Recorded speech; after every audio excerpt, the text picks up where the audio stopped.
ईपॉड India at lid at क्रिया university की तरफ से नमस्ते। हमारे प्रशिक्षण में भाग लेने के लिए धन्यवाद। इस वीडियो में हम आपको महात्मा गांधी राष्ट्रीय ग्रामीण रोजगार गारंटी अधिनियम या एमजी नरेगा और उसकी मजदूरी भुगतान प्रक्रिया के बारे में बताएंगे। ये योजना आपके पंचायत के श्रमिकों के लिए महत्वपूर्ण है और ये सुनिश्चित करना कि भुगतान उन तक समय पर पहुंचे आपकी पंचायत में नीति को सफल बनाने के लिए जरूरी है।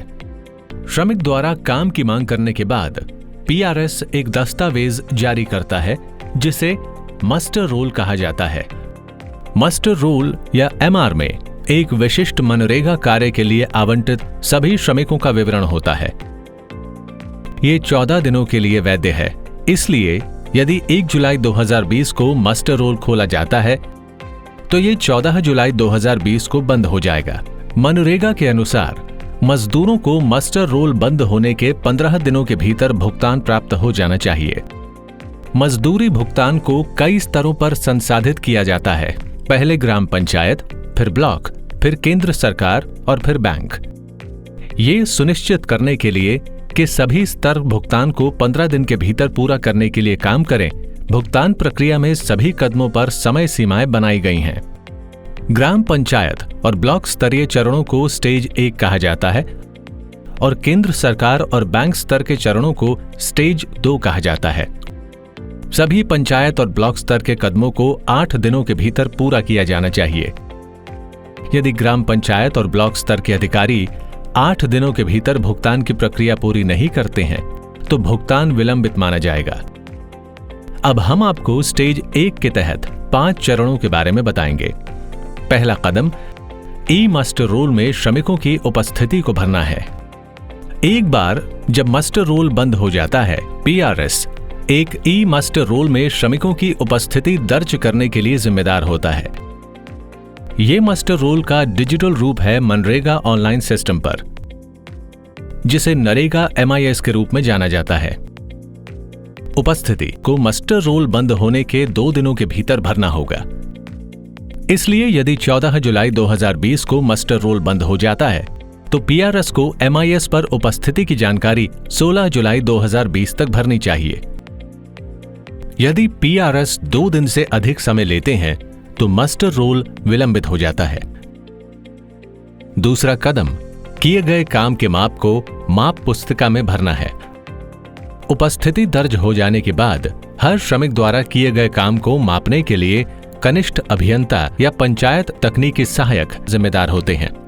इसके आधार पर प्रत्येक मजदूर को भुगतान की जाने वाली मजदूरी राशि की गणना की जाती है।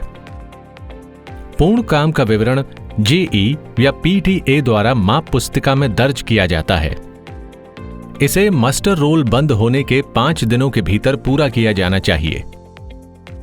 इसलिए यदि 14 जुलाई 2020 को मस्टर रोल बंद हो जाता है तो जेई या PTA को जुलाई 19, 2020 तक काम का मापन कर लेना चाहिए।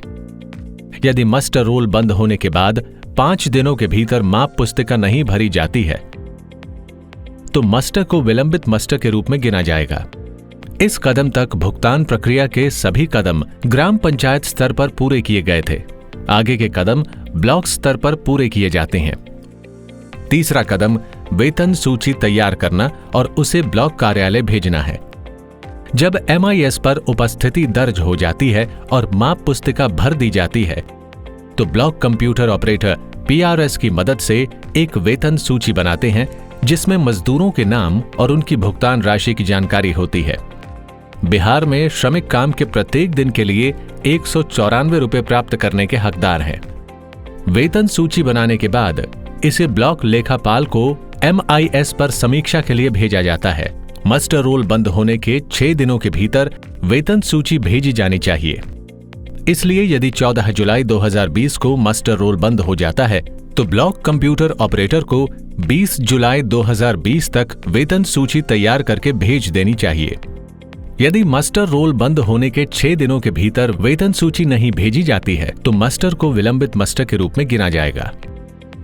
चौथा कदम फंड ट्रांसफर ऑर्डर या FTO जारी करना और उस पर पहला हस्ताक्षर करना है। ब्लॉक लेखापाल को जांच के लिए MIS पर एक वेतन सूची प्राप्त होती है जिसे वो स्वीकार या अस्वीकार कर सकते हैं। यदि ब्लॉक लेखापाल वेतन सूची को मंजूरी देता है तो MIS पर एक फंड ट्रांसफर ऑर्डर उत्पन्न होता है। FTO मजदूरों के भुगतान संसाधित करने के लिए एक आधिकारिक रिकॉर्ड होता है। FTO को संसाधित होने के लिए उस पर 2 हस्ताक्षर होने चाहिए। ब्लॉक लेखापाल कंप्यूटर के माध्यम से पहला हस्ताक्षर करते हैं और दूसरे हस्ताक्षर के लिए ब्लॉक कार्यक्रम अधिकारी ब्लॉक PO को FTO भेजते हैं। FTO पर पहला हस्ताक्षर मस्टर रोल बंद होने के 7 दिनों के भीतर किया जाना चाहिए। इसलिए अगर 14 जुलाई 2020 को मस्टर रोल बंद हो जाता है तो ब्लॉक लेखापाल को 21 जुलाई 2020 तक FTO पर पहला हस्ताक्षर कर देना चाहिए। यदि FTO पर पहला हस्ताक्षर मस्टर रोल बंद होने के 7 दिनों के भीतर नहीं होता है तो मस्टर को विलंबित मस्टर के रूप में गिना जाएगा। स्टेज 1 का 5वां और अंतिम कदम FTO पर दूसरा हस्ताक्षर करना और उसे केंद्र सरकार को भेजना है। ब्लॉक प्रोग्राम अधिकारी FTO को प्राप्त करते हैं, इसकी जांच करते हैं और MIS के माध्यम से दूसरा डिजिटल हस्ताक्षर करते हैं। हस्ताक्षर होने के बाद FTO को संसाधित करने के लिए केंद्र सरकार को भेजा जाता है। FTO पर दूसरा हस्ताक्षर मस्टर रोल बंद होने के 8 दिनों के भीतर किया जाना चाहिए। इसलिए यदि 14 जुलाई 2020 को एक मस्टर रोल बंद हो जाता है तो ब्लॉक प्रोग्राम ऑफिसर को 22 जुलाई 2020 तक FTO पर दूसरा हस्ताक्षर कर देना चाहिए। यदि FTO पर दूसरा हस्ताक्षर मस्टर रोल बंद होने के 8 दिनों के भीतर नहीं आता है तो मस्टर को विलंबित मस्टर के रूप में गिना जाएगा। ये 5 कदम भुगतान प्रक्रिया के स्टेज 1 का हिस्सा हैं और पंचायत और ब्लॉक स्तर पर होते हैं। स्टेज 1 को मस्टर रोल बंद होने के 8 दिनों के भीतर पूरा किया जाना चाहिए। इसलिए यदि 14 जुलाई 2020 को एक मस्टर रोल बंद हो जाता है तो FTO पर दूसरा हस्ताक्षर 22 जुलाई 2020 तक किया जाना चाहिए। भुगतान प्रक्रिया का स्टेज 2 तब शुरू होता है जब एक FTO पर दोनों हस्ताक्षर हो जाने के बाद उसे संसाधित करने के लिए केंद्र सरकार को भेज दिया जाता है और प्रक्रिया खत्म होती है जब मजदूरों के बैंक खातों में धनराशि जमा की जाती है। स्टेज 2 को स्टेज 1 के पूरा होने के 7 दिनों के भीतर पूरा किया जाना चाहिए। इसलिए अगर 14 जुलाई 2020 को मस्टर रोल बंद हो जाता है तो मनरेगा निर्देशों के अनुसार मजदूरों को 29 जुलाई 2020 तक यानी मस्टर रोल बंद होने के 15 दिनों के भीतर भुगतान प्राप्त हो जाना चाहिए। जैसा कि आप अब तक समझ गए होंगे, मनरेगा मजदूरी भुगतान प्रक्रिया में कई कदम शामिल हैं।